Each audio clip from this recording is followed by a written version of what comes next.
নমস্কার বন্ধুরা, আশা করি আপনারা ভালো আছেন এবং তার সাথে আপনারা সুস্থ থাকবেন।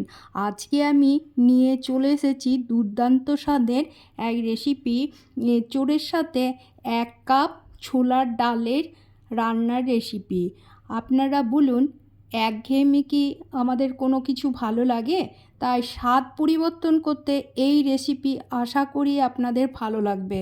গ্যারান্টি দিয়ে বলছি, ঠকবেন না। তাহলে চলুন বানানো যাক। আর পুরো ভিডিওটা দেখে একটা লাইক করবেন, তার সাথে একটা সাবস্ক্রাইব করবেন। তবে চলুন এবার আমি কিভাবে বানিয়ে নিচ্ছি। এখানে এঁচোড় নিয়েছি একটা ছোট, আর তার সাথে 1 কাপ ছোলার ডাল, হলুদ আর নুন মাখিয়ে নিব। তো মাখানোর কাজটা মাসি করে নিচ্ছে। তো এইভাবে মাখিয়ে নিলাম। মাখানো কমপ্লিট হয়ে গেছে, কিছুক্ষণ রেখে দেব মাখানোটা। আর এখানে আমি ডাল, ছোলার ডাল যে 1 কাপ নিয়েছি, সেই ডালটা কুকারে 2টো সিটি দিয়ে নিয়েছি। ডালের মানে এই যে গোটা গোটা ডালটা থাকবে, অথচ ভেঙে বা নরম হয়ে যাবে না। আর এই এঁচোড়টাও আমি কুকারে ওই 2টো সিটি দিয়ে নেব, কিন্তু এঁচোড়ও গোটাই থাকবে, গলে যাবে না। তো আমি এই কুকারের মধ্যে নিয়ে গ্যাসের মধ্যে বসিয়ে নিলাম, এই 2টো সিটি দিয়ে নেব। এবার এখানে আমি 1 খণ্ড আদা নিয়েছি। এই আদাটাকে একটু ছুলে নেব। ছুলে নিয়ে আদাটাকে আমি, এই যে ছোলা হয়ে গেছে, এবার ছোলার পরে এই আদাটা আমি গ্রেটারে গ্রেট করে নেব। নিরামিষ রান্নায় আদাটা দিলে বেশ টেস্টটা ভালো হয়। তো আমি গ্রেটারে এবারে গ্রেট করে নিচ্ছি এই আদা। তো আপনারা শিলনোড়া বা মিক্সার জারেও পেস্ট করে নিতে পারেন। তো আমার গ্রেট করা হয়ে গেছে। এবারে আমি আদাটা নিয়ে নেব, একটা বাটির মধ্যে তুলে নেব। এবার হচ্ছে এখানে আমি এঁচোড়ে 2টো সিটি মেরে নামিয়ে নিয়েছি। ঠান্ডা হয়ে গেছে, দেখতে পাচ্ছেন পুরো গোটা আছে, গলে যায়নি। এবার আমি এখানে বাদাম নিয়ে নিয়েছি। বাদামটা আমি গুঁড়ো করে নেব, কাঠখোলায় ভাজা, খোসা ছাড়ানো।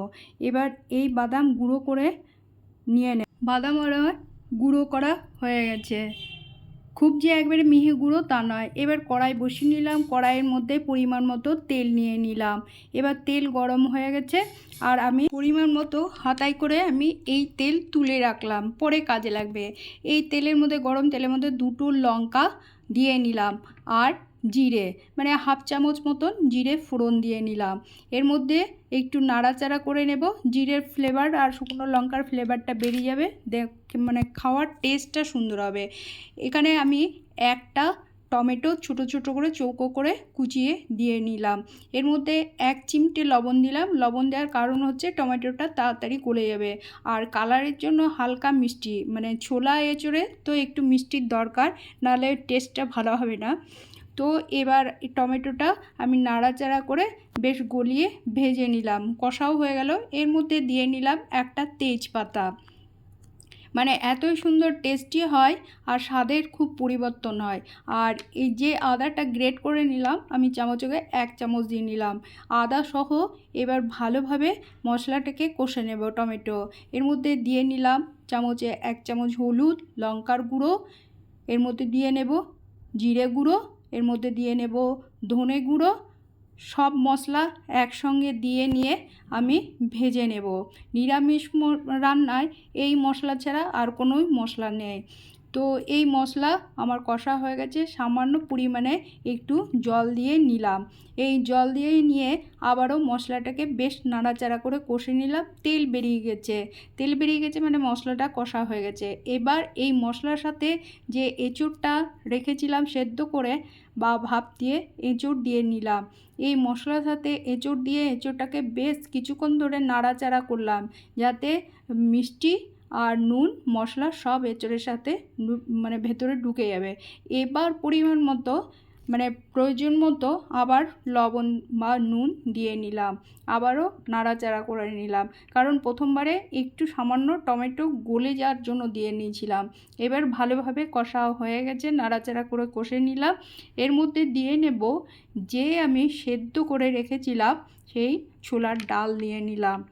তো আবারও ডাল দিয়ে এঁচোড় আর ডাল ভালোভাবে নাড়াচাড়া করে নেব। নাড়াচাড়া করে নিয়ে বেশ একটু কষা কষা হয়ে যাবে ডাল আর এঁচোড়। এর মধ্যে পরিমাণ মতো এই যে আপনাদের দেখিয়ে নিলাম, এই স্টিলের কাপে 1 কাপ জল দিয়ে কিছুক্ষণ সময় ধরে নাড়াচাড়া করে দেব। এই যে একটু ফুটে উঠবে আর আমি ঢাকা চাপা দেব। এবার কিছুক্ষণ পরে ফিরে এলাম, ঢাকা চাপা তুলে নিলাম। দেখতে পাচ্ছেন পুরো ফুটে গেছে আর কালারটাও পরিবর্তন হচ্ছে। আবারও ঢাকা চাপা তুলে নিয়ে আমি দেখলাম যে এঁচোড় গোটা গোটা আছে, ভেঙে যায়নি, অথচ বেশ সুন্দর নরম সেদ্ধ হয়ে গেছে। এবার আমি নামিয়ে নেব। কালারটা দেখতে পাচ্ছেন, পুরো জলটা একটু টান টান শুকিয়ে গেছে। এবার আমি একটা পাত্রে নিয়ে নিলাম।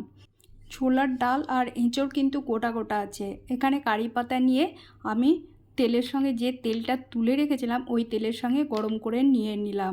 এবার এই ডালের মধ্যে লঙ্কা আর কারি পাতা তেল দিয়ে নিলাম ফোটানো। এবার এটা যে কতটা টেস্ট বেড়ে গেল আপনারা জানতেই পারবেন না। আর এখানে আমি দিয়ে নিলাম 1 চামচ ঘি। তো এবার দেখতে পাচ্ছেন কালারটাও কত সুন্দর আর টেস্টটা যে সুন্দর হয়েছে তা স্বপ্নেও ভাবতে পারবেন না। আর যে বাদামটা আমি গুঁড়ো করে রেখেছিলাম সেই বাদাম ওপরে ছিটিয়ে নিলাম। তো রেসিপিটা দেখে কেমন লাগলো আপনারা কমেন্ট বক্সে জানাবেন। আর এদিকে আমি রান্না করতে করতে কিছু সময় এখানে কাজ করতে চলে এসেছিলাম। বিছানায় শুয়ে থাকার কী যে আরাম, গরমের দিনে সাদা ধপধপে বিছানা। তো এখানে আমি তোশক পেতে নিচ্ছি গদির ওপর, সবই সাদা করে নিয়েছি গরমের জন্য। গরমে রঙিন ভালো লাগে না, সাদার মধ্যে খুব ভালো লাগে। তো এই বিছানায় তোশকটা পেতে নিলাম। পাতার পরে এর মধ্যে আবার আমি এই তোশকের মধ্যে আবার সাদা চাদর পেতে নিচ্ছি। গরমের দিনে দেখবেন সাদা জিনিস খুব ভালো লাগে। তো এই সাদা চাদরটা পেতে নিচ্ছি, পাতা মানে পুরো টান টান করে পেতে নিচ্ছি। আমার আবার পছন্দ হয় না ঢিলে ঢালা। তো পুরো চাদরটা টান টান করে পেতে নিলাম। পাতা হয়ে গেছে দেখতে পাচ্ছেন, কিন্তু চাদরের সঙ্গে বালিশের কভারটা মিল খায়নি, তবুও সাদা আছে, ভালো লাগছে। তো আপনারা এইভাবে এই রকমই নেবেন, তো ভালো লাগবে। গরমের দিনে বেশ হালকা হালকা, প্রচণ্ড হালকা ভালো লাগে। তো ভিডিওটা কেমন লাগলো এখানে রাখলাম, ধন্যবাদ।